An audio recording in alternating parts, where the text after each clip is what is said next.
As you know, the Constitution of India provides federal system of government for India. So the powers of central government and the state governments are clearly divided according to the Constitution. And in Constitution, the Constitution itself completely enshrined the division of powers into three main lists: the federal list or the union list, and the state list and concurrent list. So the state legislature directly derives its powers from the Constitution of India. Today we are going to discuss the powers of state legislature.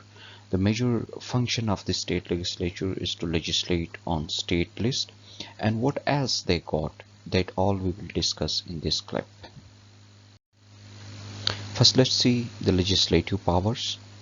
As it's the major role, the major role of any legislature is to legislate on different issues. Uh, in Indian states where there are two houses or bicameral legislature, both houses do not enjoy co-equal powers. Though an ordinary bill can be introduced in either of two houses, that is, it can be introduced in Legislative Assembly or Legislative Council, but and but they don't have equal powers. Again, for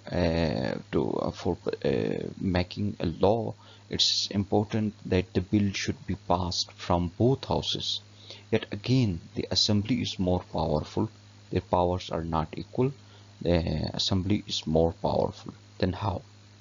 It's because if a bill is passed by legislative assembly and then it's present to the legislative council, if the Legislative Council passed it with amendments or reject it, Legislative Assembly can repass it.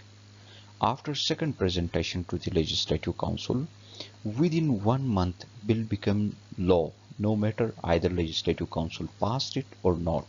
So the role of Legislative Council is just symbolic. It makes no difference either the Legislative Council passed a bill or not. That will become law if it is passed by the Legislative Assembly.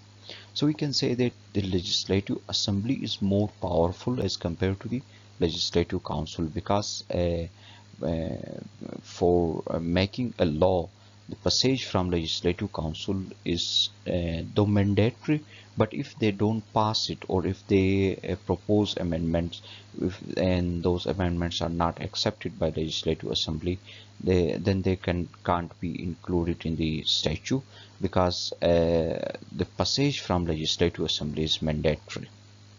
And uh, it makes no difference that either Legislative Council is passing a law or not, that become a law. Hence, Legislative Council can only delay the bill for 4 months. That's the maximum that they can do. Otherwise, their role is just symbolic.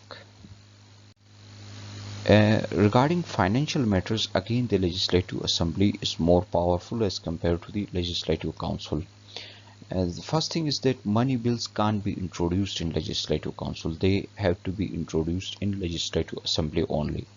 And if a money bill is passed by the Legislative Assembly, Legislative Council can only debate on that for 14 days. And after 14 days, if they pass that, it's okay, that become a law. And again, if they propose amendments or if they don't pass, it it makes no difference. It directly goes to the governor, and after the signature of governor, it becomes a law. Control over executive, regarding control over executive, Legislative Council is again powerless. Legislative Assembly have permanent powers to control executive. The executive is actually derived from Legislative Assembly. The chief minister who is leading the state executive came from Legislative Assembly, and he is answerable to Legislative Assembly, not to Legislative Council.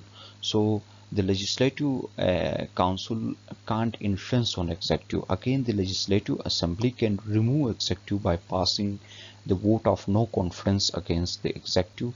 However, Legislative Council can't do this.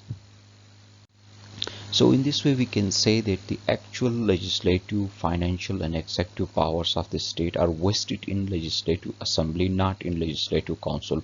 Only 5 states in India have the legislative council. That legislative council is just symbolic. They don't have real powers. Thank you for joining. Take care. Goodbye.